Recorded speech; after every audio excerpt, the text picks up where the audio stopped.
Dear first year students, Assalamu alaikum. Hope you all doing well. As you know, we are learning chapter fungi, and in our last video lecture, we have discussed three modes of nutrition in fungi, that are fungi as saprotrophs, fungi as predator, and fungi as parasite. Today we will discuss two more modes of nutrition in fungi. So fungi also act as mutualistic symbionts. Fungi जो है वो mutualistic symbionts की तरह भी act करती है. कैसे? Association in which both partners are benefited. Mutualistic symbiotes क्या होते हैं, म्यूचुअलिस्टिक सिम्बियोसिस क्या होती है कि जिसमें दो पार्टनर्स इन्वॉल्व होते हैं और वो दोनों पार्टनर्स एक दूसरे को कोई ना कोई बेनिफिट देते हैं. ऑब्वियसली एक पार्टनर जो होगा वो फंगस होगा और दूसरा पार्टनर वो यानी किसी न किसी दूसरे लिविंग ऑर्गेनिज्म के साथ फंगस अपना एसोसिएशन बनाएगी और उससे कोई ना कोई फ़ायदा देगी भी और उससे कोई ना कोई फ़ायदा लेगी भी. तो हम ये डिस्कस कर लेते हैं.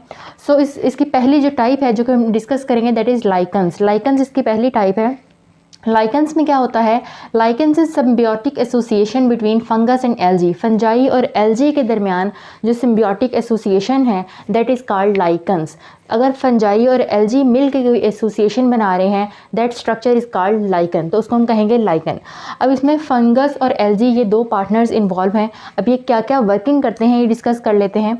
फंगस क्या करता है, प्रोटेक्ट करता है एल्जी को from strong light and desiccation. आपको पता है एल्जी ने जब ग्रो करना होता है एल्जी को चाहिए डैम्प प्लेसेस, एल्जी को चाहिए मॉइस्चर, एल्जी को बहुत स्ट्रॉन्ग लाइट नहीं चाहिए वरना ये क्या हो जाएगी, डेसिकेट हो जाएगी. तो एल्जी को ये सब चीज़ें चाहिए, एल्जी को बेसिकली प्रोटेक्शन चाहिए. तो फंगस इसको ये प्रोटेक्शन, ये सबस्ट्रेटम जिस पे उसने ग्रो करना है वो प्रोवाइड करता है. फंगस क्या प्रोवाइड करता है, फंगस प्रोवाइड करता है एल्जी को एक प्रोटेक्शन प्रोवाइड करता है जिसको स्ट्रॉन्ग लाइट से, डेसिकेशन से एल्जी को बचा लेता है क्योंकि एल्जी को मॉइस्ट प्लेसेस चाहिए. और एल्जी क्या करती है, give food to fungus. Algae as a result fungus को फूड देती है. कैसे कि आपको पता है fungus is achlorophyllous. Fungus क्या है, एब्जॉर्प्टिव हेटेरोट्रॉफ है जो कि अपनी खुद खुराक नहीं बना सकता. तो ये क्या करेगा, इसको खुराक किसी न किसी से लेनी है. और जो एल्जी है दैट इज़ क्लोरोफिलस जो कि फोटोसिंथेटिक के ज़रिए, फोटोसिंथेसिस रिएक्शन के ज़रिए अपनी खुराक खुद बनाती है. तो फोटोसिंथेसिस से जो फूड ये बनाएगी वो शेयर करेगी फंगस के साथ और फंगस एज अ रिज़ल्ट उसको क्या देगा, प्रोटेक्शन देगा. तो ये है फंगस और एल्जी का सिम्बियोसिस एसोसिएशन जिसमें इसने क्या किया, म्यूचुअलिस्टिक सिम्बियोसिस एसोसिएशन है जिसमें इसने क्या किया, एक दूसरे को क्या दिया, फ़ायदा दिया. अब ये जो लाइकन्स हैं, फंजाई और एल्जी मिल के जो स्ट्रक्चर बनाते हैं that is called lichen. Lichens की तीन टाइप्स होती हैं. First is crustose lichens. Crustose lichen क्या होते हैं, it's also called crust lichens, यानी ये कोई भी बार्क ऑफ ट्रीज़ के ऊपर बहुत ही टाइटली अटैच्ड होते हैं. यानी अगर हम इनको सेपरेट करना चाहें तो ये सेपरेट नहीं हो सकते, ये लूजली अटैच नहीं होते, बहुत टाइटली अटैच्ड होते हैं. इवन इनको आइडेंटिफाई करना भी मुश्किल होता है. तो ये क्रस्टोज लाइकन्स होते हैं जो कि बहुत टाइटली किसी सबस्ट्रेटम के साथ अटैच्ड होते हैं. Next is foliose lichen. Word foliose जो है वो रिप्रेजेंट करता है लीव्स को, यानी ऐसा लाइकन जिसमें लीफ लाइक लोब्स होंगे. एज यू कैन सी ये लोब्स बने हुए हैं. It has some leaf like appearance, यानी ये अपने सबस्ट्रेटम के साथ नीचे से अटैच्ड होगा और ऊपर से क्या होगा, थोड़ा सा फ्री होगा. So it look like a leaf. और थर्ड टाइप है fruticose lichens. Fruticose lichens also called bushy lichens, जिसमें एक बेस के साथ ये लाइकन अटैच होगा और बाकी सारा फ्री होगा. So it's called fruticose lichen. ये बुश लाइक एक जो होता है ये अपीयरेंस देता है. तो ये लाइकन्स की तीन टाइप्स हैं, क्रस्टोज, फोलियोज और फ्रूटिकोज लाइकन्स, जो कि फंगस और एल्जी मिलकर बना रहे होते हैं. नेक्स्ट इकोलॉजिकल रोल, यानी ये क्या रोल प्ले करता है, इकोलॉजिकल रोल प्ले करता है लाइकन्स. लाइकन्स क्या करते हैं, एज बायो इंडिकेटर्स वर्क करते हैं. Bio indicators means, bio means life, यानी इसमें कोई ना कोई लिविंग ऑर्गेनिज्म इन्वॉल्व होगा. बायो इंडिकेटर्स वो लिविंग ऑर्गेनिजम्स होते हैं इन्वायरमेंट में डिटेक्ट करते हैं डिफरेंट पोल्यूटेंट्स को. इस तरह ये हमारे इकोसिस्टम को, इन्वायरमेंट में इंपॉर्टेंट रोल प्ले करते हैं और पोल्यूशन से भी सेव रखते हैं. तो ये बायो इंडिकेटर्स भी वर्क करते हैं lichens. Also used as food for reindeer moss. Reindeer एक बेसिकली एनिमल है और इसका ये एनिमल का नाम ड्यू टू इट्स हॉर्नी जो इस पर स्ट्रक्चर प्रेजेंट है इसकी वजह से ये नाम रखा गया है. तो रेंडीर मोर्स बेसिकली एरेक्टिक रीजन्स पे, टंड्रा टाइप जो इकोसिस्टम है वहाँ पे बहुत ज़्यादा पाए जाते हैं.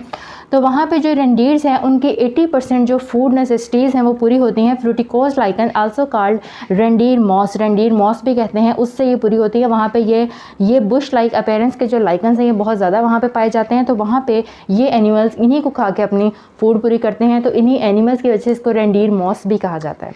तो ये था लाइकन्स जिसमें एसोसिएशन होती है फंजाई और एल्जी की। So next is mycorrhiza. Mycorrhiza is association between fungus and roots of plant, यानी फंगस और हायर वेस्कुलर प्लांट्स की जो रूट्स होंगी उनमें आपस में क्या होगा, इनको एसोसिएशन होगा, दैट एसोसिएशन मेक्स माइकोराइजा। उसको क्या कहेंगे, माइकोराइजा कहेंगे। फंगस क्या है, अब फंगस क्या रोल प्ले करती है, increase the amount of soil contact. अगर आप देखें कि ये कोई भी ट्री जो है ये उसका अंडर द सॉइल एरिया है और ट्री की जो हैं वो रूट्स यहाँ तक फैली हुई हैं, राइट। नॉर्मली वेस्कुलर प्लांट्स की जो रूट्स हैं वो यहाँ तक हैं। अगर इसके साथ आके फंगस ने कांटेक्ट कर लिया है तो फंगस ने इसकी रूट्स का एरिया यहाँ तक फैला दिया है। यूँ फंगस ने इसका रूट एरिया क्या कर दिया है, बढ़ा दिया है, ठीक। तो अब पहले जो था वो रूट्स के पास जो एरिया था वो सिर्फ इतना था, वो इतने एरिया से ही, जितनी उसके पास सॉइल के साथ कांटेक्ट था इतने एरिया से ही मिनरल्स वाटर एब्जॉर्ब कर रही थी। लेकिन अब फंगस की वजह से उसका एरिया ऑफ एब्जॉर्प्शन क्या हो गया है, ज़्यादा हो गया है। एरिया ऑफ एब्जॉर्प्शन सारा क्या हो गया है, ज़्यादा हो गया है। और इसके अलावा वो मिनरल्स जैसे फास्फोरस, जिंक वगैरह, फास्फोरस हो गया, जिंक वगैरह, जो कि रूट्स जो हैं वो एब्जॉर्ब नहीं कर सकती, फंगस उसको भी एब्जॉर्प्शन में क्या करता है, हेल्प करता है। तो इसी तरह फंगस क्या करता है, increase the amount of soil contact. Soil contact का जो अमाउंट है वो बढ़ा देता है, टोटल एरिया ऑफ एब्जॉर्प्शन।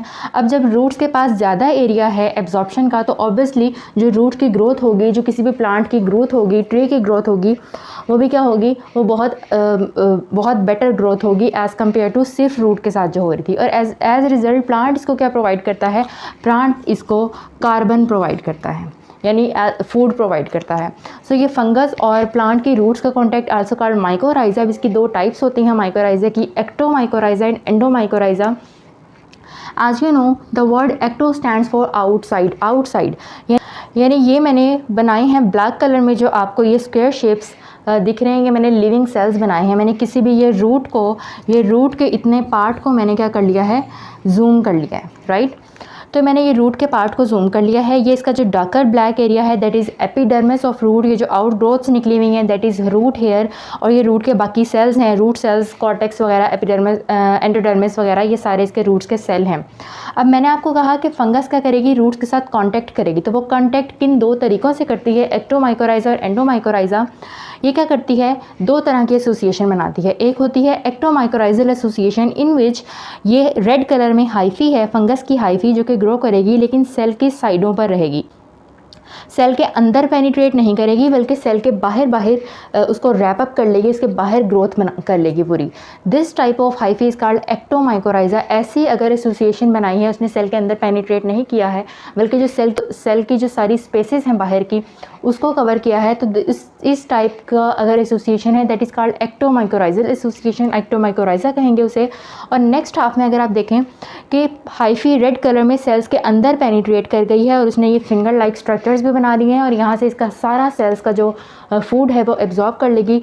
तो ये सेल्स के अंदर अगर पेनिट्रेट कर जाती है then it's called endomycorrhiza. As you can see कि ये सारी सेल्स पेनिट्रेट कर गई है, तो ये है एंडोमाइकोराइजा। और ये सेल के अंदर पेनिट्रेट नहीं गई है बल्कि इसकी स्पेसिस पर ही है, दैट इज़ कॉल्ड एक्टोमाइकोराइजा। तो ये माइकोराइजा की दो टाइप्स थी, एक्टोमाइकोराइजा एंड एंडोमाइकोराइजा। सो ये न्यूट्रिशन इन फंजाई हमने एज प्रीडेटर, एज पैरासाइट और एरोटिक एसोसिएशन जिसमें हमने लाइकेंस और माइकोराइजा डिस्कस किया है। ये फंजाई, न्यूट्रिशन इन फंजाई हमारा टॉपिक जो है वो कंप्लीट हो गया। Next we will discuss reproduction in fungi and if you want to ask any question you can ask in comment section. Please like, share and subscribe my channel. और video पे comment ज़रूर करें, video को like ज़रूर करें। Thank you so much.